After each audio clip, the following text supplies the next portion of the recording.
Force ഇപ്പോ തീയണയ്ക്ക് ശ്രമിച്ചോണ്ടിരിക്കുക.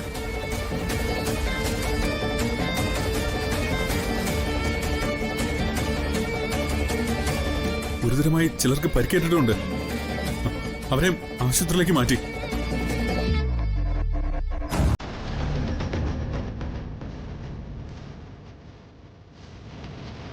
ഇനിയും 10-15 പേര് അതിനകത്ത് പെട്ടുപോയിട്ടുണ്ടെന്നാ പറയുന്നത്.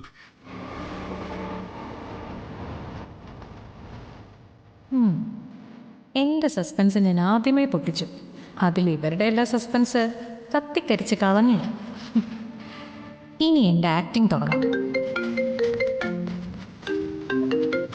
ഹലോ, എന്താടാ? ചതിച്ചല്ല. എന്താ സച്ചേട്ടാ? ഉടലേറ്റ രണ്ടുപേരും മരിച്ചുപോയി.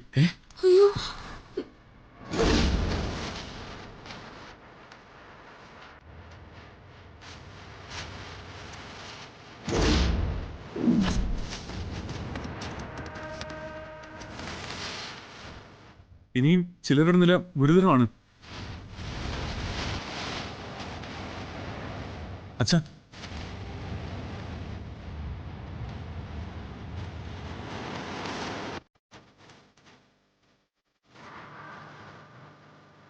അച്ഛാ, നമ്മളിനിയിപ്പോ എന്ത് ചെയ്യും?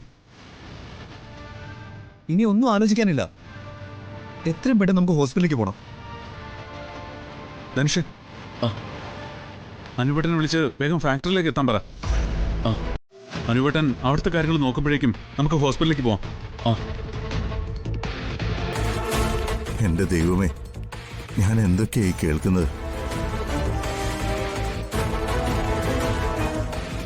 ഇത്രയും കാലത്തിനിടയിൽ ആദ്യമായിട്ടാണ് നമ്മുടെ ഫാക്ടറിയിൽ ഇങ്ങനൊരു അപകടം സംഭവിക്കുന്നത്. അച്ഛാ,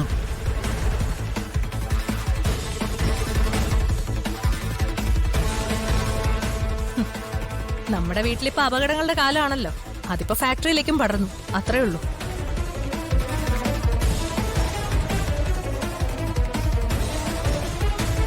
എത്രയും പെട്ടെന്ന് നമ്മൾ ഹോസ്പിറ്റലിലേക്ക് ചെന്നില്ലെങ്കിൽ സംഗതി ആകെ കുഴപ്പമാവും. മരിച്ചവരുടെ ബന്ധുക്കളും നാട്ടുകാരും എല്ലാം കൂടി ഇങ്ങോട്ടേക്ക് കയറി വരും.